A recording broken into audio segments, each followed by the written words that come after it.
Send her my heart covered as a gift, and hope that you'll take it into her side. Sur une unité de quantité qu'on utilise en chimie qui s'appelle la mole. Donc la mole, tu sais, en fait, c'est juste une façon de compter. C'est comme par exemple, je dis une douzaine. Donc une douzaine, par exemple, d'œufs, c'est égal à 12.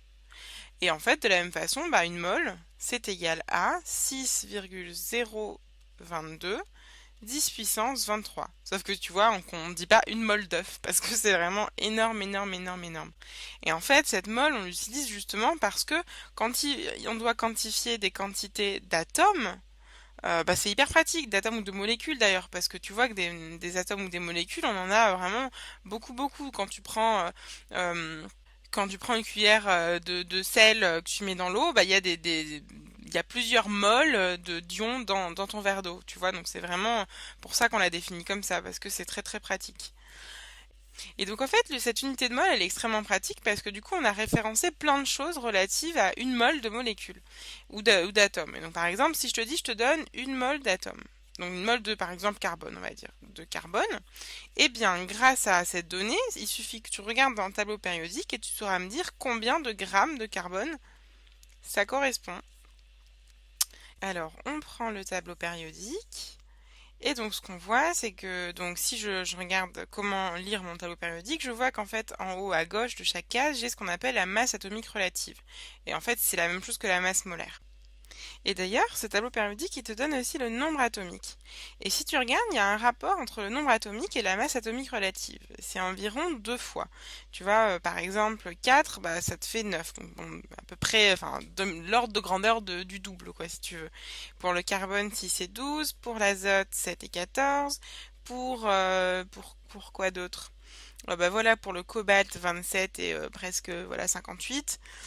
Donc en fait, tu vois que c'est à peu près vrai, mais pas tout le temps. Et en fait, ça s'explique par le fait que le nombre atomique, eh bien, c'est le nombre de protons dans le noyau de l'atome. Et si on simplifie, tu sais que finalement, la masse d'un atome, elle est principalement concentrée dans son noyau, c'est-à-dire que les électrons sont extrêmement légers. Et que le noyau d'un atome, eh bien, il est composé, pardon, environ du même nombre de protons et de neutrons. Alors après, il y a des cas où ça diffère, il y a les isotopes, etc. Mais si on rentre pas là-dedans, bien finalement, je vois que pour le cas du bore ici, je peux faire l'approximation qu'il contient, donc je sais qu'il contient 5 protons dans son noyau, et je fais l'approximation qu'il contient environ 5 neutrons. Et donc, et comme en unité de masse atomique, eh bien, un neutron, un proton, ça pèse environ 1, finalement, bah, tu vois que je me retrouve avec une masse atomique relative d'environ 10. Et il se trouve que cette masse atomique relative correspond à la masse molaire, c'est-à-dire au nombre de grammes par mol. Donc finalement, ce rapport-là, il est pratique parce qu'il te permet facilement d'avoir une idée de l'ordre de grandeur de la masse molaire, même si on retient que c'est pas rigoureusement quand même exact. Et donc je vois que pour mon carbone, eh bien c'est environ 12. Donc ça veut dire que ici, bien j'ai 12, j'ai 12 grammes de carbone dans une mole de carbone. Et donc finalement, tu vois, ça va me permettre vraiment, une fois que j'aurai par exemple N mol de carbone, de savoir comment je passe en grammes ensuite grâce à cette masse atomique relative ou à cette masse molaire. Alors, donc maintenant tout ça, donc si c'était vraiment une aparté, ça va nous permettre de vraiment de définir la vraie loi des gaz parfaits, la façon, on va dire son écriture la plus commune. Donc si je reprends, on avait dit que PV, le produit PV, c'est égal à une constante, donc on va appeler C1, fois l'énergie cinétique totale du système. Et donc j'avais aussi dit que si on prend une deuxième constante, eh bien c'était aussi égal à une deuxième constante fois le nombre total de molécules dans mon système fois la température, puisque la température c'est une mesure de l'énergie cinétique par molécule. Donc finalement, maintenant je dis que ça, ben, je peux l'exprimer en fonction du nombre de moles de molécules au lieu d'avoir en nombre. Et donc c'est une constante, donc une troisième constante, fois petit n, donc qui lui est en mol, fois la température.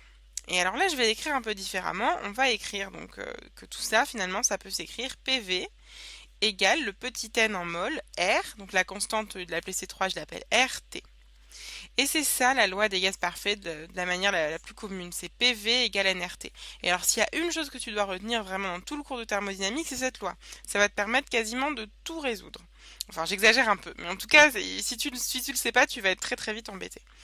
Et donc, il te manque finalement, tu vois, qu'à savoir R, parce que PV, N et T, c'est les données de ton problème. Et donc, R, c'est quelque chose qu'on a mesuré. Et donc, si je l'écris ici, donc R, on l'appelle la constante universelle des gaz parfaits.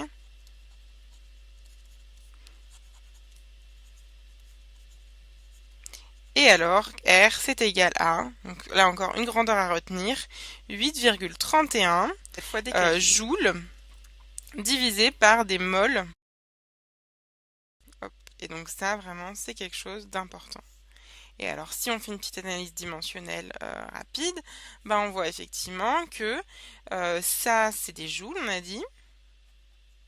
Ça, c'est des moles. Et ça, c'est des kelvins. Donc on a bien des joules divisés par des moles fois des kelvins. Donc ben voilà, on a écrit enfin cette loi des gaz parfaits dans son écriture classique et on a défini la constante universelle des gaz parfaits qui permet de relier le produit PV au produit NT. Et donc là, on va s'arrêter là et on va appliquer tout ça dans les prochaines vidéos.